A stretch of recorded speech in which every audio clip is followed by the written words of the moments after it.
Good morning. How is everyone doing? In New Jersey, it's 11:30. I'm giving you my break time.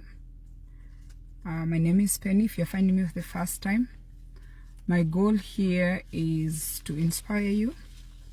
I'm hoping you can listen and learn and live a life with purpose. I always have to remember to be grateful for the technology that has enabled us to talk to each other, we the regular people who are not the Oprahs, the CNN. Through social media, we can have natural interaction from whatever we are doing, and we hope we can inspire and encourage other people who are going through life, because some of you know me personally, so that's a plus. And some of you will meet me in future, and that's what I like about realism. When you're real, someone that you actually know, it's a great feeling to know that this is Penny talking. This is what Penny is doing. So we've been doing this book for the past 1 month, and by the way, I needed to tell you that next month we are moving into a book that I read many years ago, and it is a great book. It's called Atomic Habits. That book is great because I bounced into it on audio yesterday, because as a business owner, I have formed habits that have costed me a lot of money. When I say habits, I've been doing things that are taking money away from me. Little things, like new bad manners habits. In that book, I want us to do it because it's the little changes that you're going to make in your life that is going to put you where you need to be. And that book is very similar to a book I read, I believe it was last year. It's called The Tipping Point by Malcolm Gladwell. And in that book, they talk about the little changes you can do in your life, small little changes you can make in your life. For your life to change, you start little habits that become, that become normal. And out of those good habits, you're going to succeed. So we are going to do that book, and then maybe we'll go back to the tipping point when we finish atomic habits or bombs. I'm talking about atomic bombs. And I come here, and I'm hoping that somebody who really knows me can enjoy listening to me, knowing that this is Penny from Nyandoche. This is that Penny I know, because we are all struggling. The people who have made it, like the Oprah, the CNN, you don't know them. You hear of them, but there's regular people out here like us who are raising families, who are married, who have extended family. We can share our journey, what we've learned along the way. I turned 50 this year, and I truly believe that I have a lot of things that I could have done different. I was having a conversation with my son, Dylan and Sydney, and I was telling them I have regrets, and I know my regrets. I have outlined my regrets, and I challenged Sydney, I challenged Dylan. I said, look at your life at 19, at 20, 22, Sydney. I say, what are some of your regrets? What could have you done different? In fact, Sydney jumped out. She's like, Mom, I should have gone away to college. We allowed our children, or rather, we let our children go to local universities, and they lived with us. And when we are looking back, my husband and I, we think we should have done it different, because our third child is away in college, and he's being a college child. And that is the way we wish we could have done to the other children. So now we know, and that's why we come here, to just encourage other people who are coming behind us so they can do things a little different. And in July, we covered finances, where we were creating awareness about our money, how we are spending our money. And now, after our, us creating awareness about our finances, I figured we should create awareness about ourselves so we can build good relationships. Because if you don't know yourself, you cannot have a relationship with other people if you don't understand who you are. And that's how come this book came to play. And this book, by the way, was brought to me by my daughter, Sydney. And she saw it and she said, Mom, you can use this with your audience. It's really nice. It helps you to discover who you are. Okay, so we are going, I just had to say that before I continue. We are going to go into the questions. And before I go, by the way, look at me. I love what I'm wearing today. I got so many compliments from my co-workers, from the clients. The clients are like, I need that. That's Africa. They can see the map. This is a beautiful outfit. I was selling this 2 years ago. And even me, I love the way I'm looking. You know, I have my earrings. I'm feeling cute. Remember yesterday we asked that question, when you dress up, you know, what are you thinking? When I was dressing up this morning, I thought of this African print, and it just looks so nice, and everybody has loved it. I wish I had more. I could have sold so many pieces today. And that brings me to my first question. Question number 1. My students always have to have a pen and paper. There is power in writing. There is power in, you know, jotting something down that you have had. Don't think that a pen and a paper is useless. Yes, we have the digital phones, we have the notepads, but listen, there is power in pen and paper. Write these things down, and then you're going to refer to them. When you have a minute, just go back and look, okay? And that brings me to my first question. Question number one. If you had an option to change jobs, would you? Oh my goodness, 100%. I'd have changed my job long time ago. I came here 10 years ago as a part-time employee so I could be available for my children. But I cannot lie. I cannot sit here and tell you I like what I do. I don't like what I do. I do enjoy, you know, my co-workers. I do enjoy seeing the clients. But I'd rather be in fashion and design. I'd rather be somewhere creating, you know, jewelry, you know, selling clothes. At my age, I'd rather be somewhere else. But when I entered this field for, working with people with developmental disabilities 20 years ago, it was very rewarding. And what I've learned is something that I needed to be able to go to the next chapter. I have learned so much. When you work with clients, when you work with people who have mental health issues, developmental disabilities, you learn to be humble. You learn that, you know what, we take so much for granted. So yes, as much as I've loved, you know, this job, and I enjoy being at work, at this age, I just don't want to do this at 50. My children are grown. And I think it would be nice if I move to the next chapter, but I didn't plan well. So I'm going to stay here for, I don't know how long, but I would love to move and do another job. So that's the question they're asking you. If you had an option, would you change jobs? Yes. Number 2, how would you want people to describe you, your progress? If you follow me, you know I always reference where I've come from. If you look at my pictures, you can see where I'm coming from. If people had to describe you that have known you for a while, how would they describe you? How have you progressed? Meaning, are you growing? What are you doing different that you didn't do? And that's why I want us to do the book, the Atomic Habits, because you know what? Are you tracking your progress? How have you progressed? Number 3, if you could stand on stage and perform, what would you perform? If you could stand on stage and perform, what would you perform? You know, ask, what are you going to tell people? If you had to go out there and talk to people, what are you going to tell people? That is the question. When I stand on stage, I'm going to tell people that keep dreaming. I just want to tell people that keep dreaming. I used to dream of being in an aeroplane. I used to dream of being in America. I used to dream of owning chicken. I used to dream of meeting the best husband in the whole world. Oh, yeah. I used to dream of this man who was going to love me. And you know, I'm who I am. I wasn't planning to change for anyone.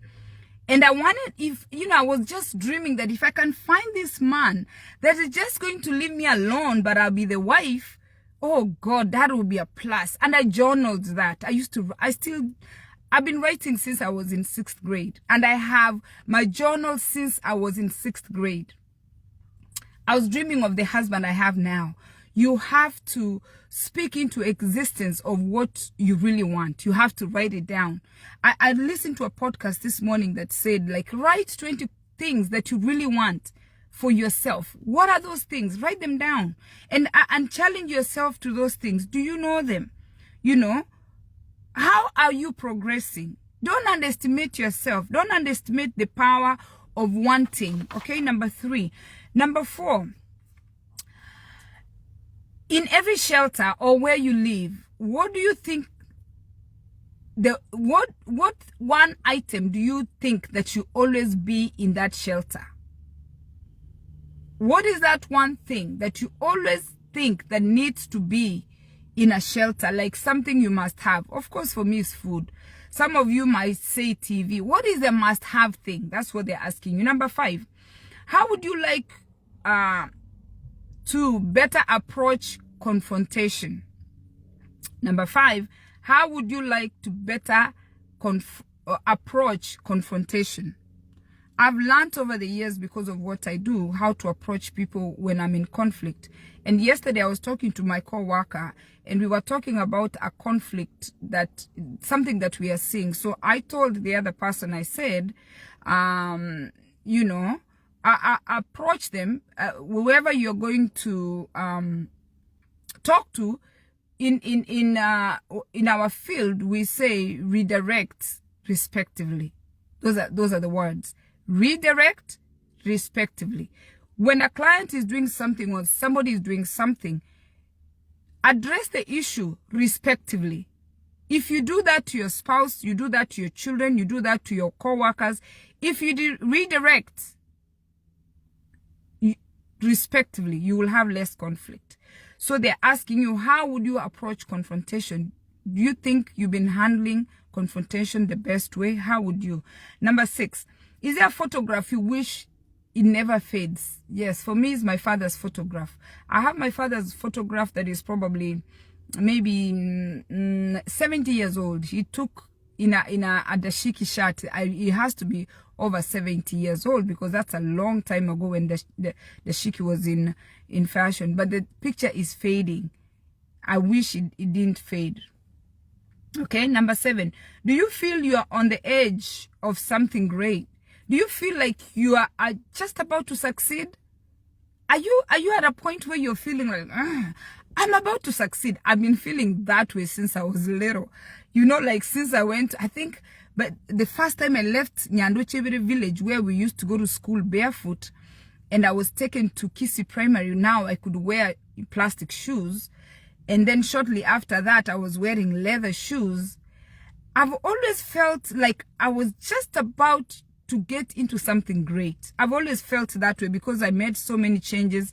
I stayed in Kisi Primary for 2 years, and I was taken to Eronge Primary School, boarding school. I've always felt like I'm about to get like great and become big. And then when I left Eronge Primary School, I married to Sinonga Girls High School. This was like one of the prestigious high schools, the Seventh-day Adventist high schools. Do you know, I felt successful just being accepted into that school. I felt like now America was just the next stop. I felt like I was up for great things. I've always felt like I'm up to something great. And when I left Sinonga Girls High School, I came to America. When I got the visa to come to America, in fact, let me tell you, I felt like I had made it. I was like, this is it.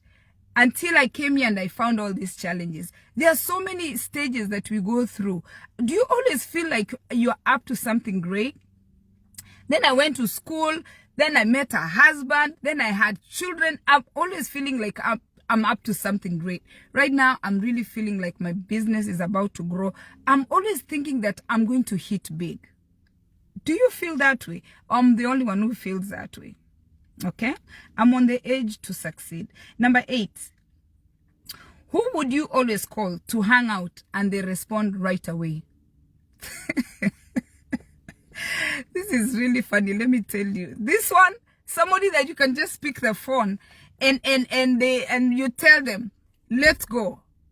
And they'll go. My neighbor, one day I'll bring him here on Facebook. My neighbor, his name is Jimmy. Jimmy is one of my friends that I know. Yeah? If I call Jimmy and say, Jimmy, niaje? Uko free? Shere. Jimmy, I'll have to mention you here today. And the wife knows, my husband knows that if I pick the phone and say, Jimmy, niaje, that's my friend. Right? You can have a male friend. Don't always think bad things about your male friends. If I call Jimmy to hang out, he's going to answer. Do you have a Jimmy in your life? Because Jimmy is going to answer, and then we are going to find the party, because he's always up and about, ready to go. I've never seen Jimmy on a dull moment. When he lost his parents, that's the first time, in fact, I saw him not up and about and ready to have a good time. Do you have a Jimmy in your life? That person you just call, you're like, let's go, and they'll go. Just hang out. They're okay. And sometimes we do it with my husband, or we do it with friends. We are like, let's go.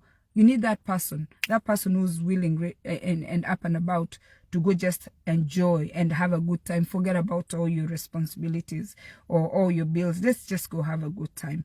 And I appreciate your friendship, Jimmy. Thanks for always being there. Number 9. What sound brings comfort to you? What sound brings comfort to you? Do you have a sound that when you hear the sound, it brings comfort to you? And then number 10, what do you do when you feel lazy? What do you do when you feel lazy?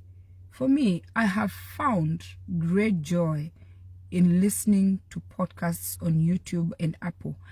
When I feel like I don't want to do anything, I just go to YouTube and type something motivating. I listen to it for even 20 minutes and I get motivated. Thank you so much for watching. Thanks so much for tuning in. I appreciate your support. Share this video, invite your friends, and let us all learn from each other. I have to go to do my lunch, and let me show you. I always want to, I think I should get into this habit of showing you my lunch, so that way we are all in this health thing together. I have my porridge for 3 o'clock p.m. I have an orange. I have an apple. I have another apple. What else do I have? I have soup. Okay, this is lentil soup. I boiled and just, put it in the container. And I have my rice and vegetables. That's what I have for lunch. Enjoy the rest of the day. And God bless you. You see, in fact, do you see my skin? When you eat well, your skin really, you see how I'm glowing? I'm always carrying my food, and make sure you're drinking enough water. My skin is just, Eat well, don't worry, find very good friends, and your life is going to be okay. Don't stress yourself. I hope you listened, you learned, and you're going to start living a life with purpose. Always think something good is about to happen. Don't be discouraged. There is no human being who's not going through something. We are all going through something. And when we are all going through something, you have to get up and do what? And push it. You need to see the light at the end of the tunnel. What did John say? Yes, sounds of my wife. Oh, he likes to hear the sounds of his wife. That's strange. Most men don't want to hear the sound of their wives. Hey, the wives have a lot of demands. Yeah? Have a beautiful day. Let me go back and have my lunch.